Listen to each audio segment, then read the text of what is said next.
Goeie. Wat een mooie tijd, net. Alle bregers die in iepen, alle kroegen zitten smoorvol. De zinnen skiende hastel wel wat de bot, maar gelukkig zijn ze hultie dat het op het waard wat minder wijze zoeken. Het Friese land, het zoemde van genoegen, zal ik het. Ja, maar dat wie een elektrische fietsen die het constant snorren. Machtige hinders draven van dicht bezette tribunes. Scootjes dreunen starig hoe de marren. En zelfs bij het keertsen zie je het volle publiek. Dus ik dat zo mooi wist ha. En ze zoekt trok in kennen, zwelgend in deze fantastische simmer in Friesland, dat ze enthousiast en fleurig vlaggen. Nee, bliksem. Die vlaggen die hingen overal nog hoe de kop. Om te gaan dat we ons net op deze wijze delja maat in deze simmer. Er is soms van alles aan de hand. De corona steekt de kop erop. Klimaat is een bende. De oorlog in Oekraïne is nog aan de gang en die in China dreigt. De prijzen zijn te hoog. Stikstof versmargt het land. Grazers en slachtoffers die moeten nog yield hebben.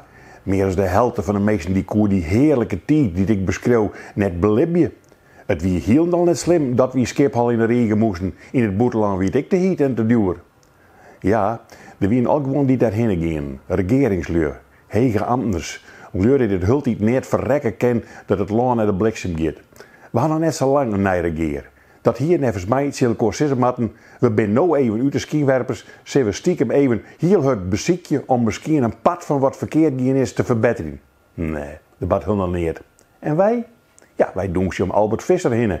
En we zitten jongens even zalig in de tuin. Bakje koffie, pilsje, wientje, droge worst, barbecue'tje. De hitte van de dag is voorbij.